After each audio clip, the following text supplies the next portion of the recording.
Hello and welcome to Library Database Research. And I want to get you started, so I'm going to the Merritt College webpage and I'm looking for library here on the left side. Click on that. Opens up the library webpage and I look over here for database. Database by alphabetical order or by subject. Either one is fine. Let me just do alphabetical order. I want you to look for one called Eric. So I scroll down to the E's and there it is, E-R-I-C. Click on that. And there's a little search box here in the Eric one. And I am going to put in women education because I'm thinking maybe I can find a topic about that. Search for it. 16,942 articles about that. That's amazing. So much to learn. I'm going to narrow that by make sure, and I want you to make sure it's peer reviewed. That means it's been read by professionals in the field, so it's not just some crazy blogger. And then I'm going to slide the year up from 1970 to much more recent, let's say maybe 2012. So in the last 5 years, that gets it down to 1,265 articles. That's respectable. You could narrow the date some more if you wanted, or you could just start poking around. Status of Indian women, no. Who won the debate in women education, no. Women education in Kenya, probably not. Role of education in the empowerment of women in India. Actually, I might find something in there. One thing to keep in mind, there's many pages.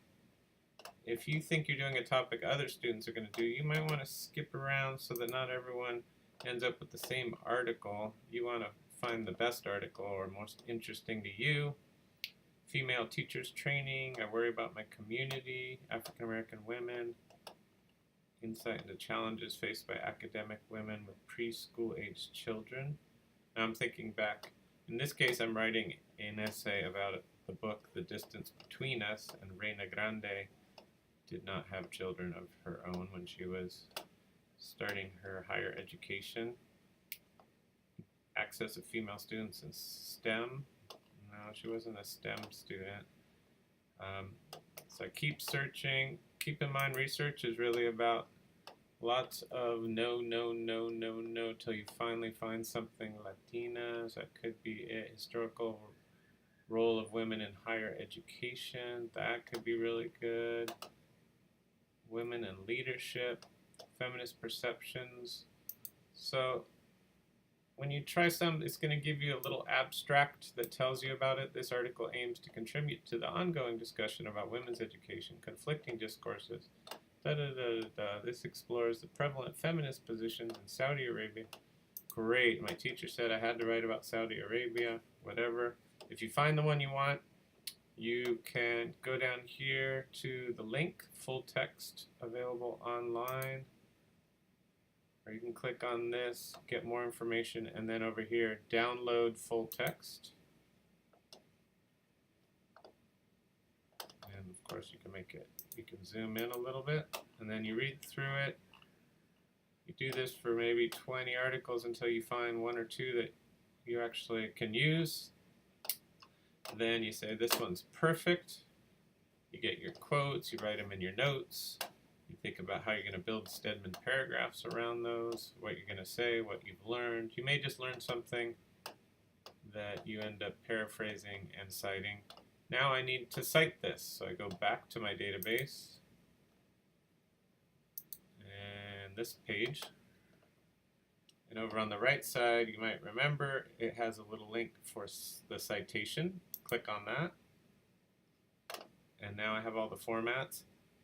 APA is used by some professors. We're using MLA, so I scroll down, or I move down with this. MLA, Modern Language Association. Oh, that's what it means. So, here's my citation. I'm going to copy it. This is handy. I'm not going to have to type this in myself, although formatting can get strange. Now I go to my essay that I've set up on Google Docs. In this case, it's English 264, Essay 3, Julio Jones. Here's my MLA formatting. I've got my page name and page in the top right. Everything's Times New Roman size 12. I've got my really great thesis statement at the end of my introduction. Blah, blah, blah, blah, blah, blah. Throw in some subordinators. Even though we blah, we also blah, blah, blah. I've got some Stedmans. Blah, blah, blah. In blah, blah-de-blah writes blah to the blah, blah, 78.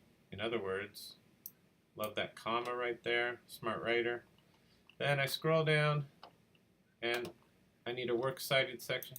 But this one's not quite formatted right, so I'm going to click on it, and I'm going to insert page break. Move it down to the next page. This needs to be centered. Now we're getting somewhere. I've already got one of my sources. I'm writing about this book, Grande Reina, The Distance Between Us.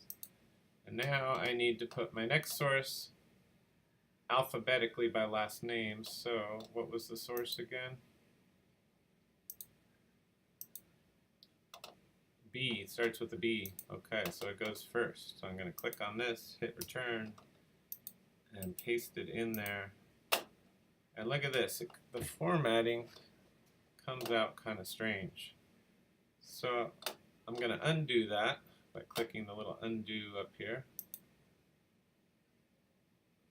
And I'm going to do a trick where I go to something called Text Edit on a Mac, or it's called Notes on a PC, I believe. They have these little simple word processors, and I'm going to paste it in there, and that gets rid of all the formatting.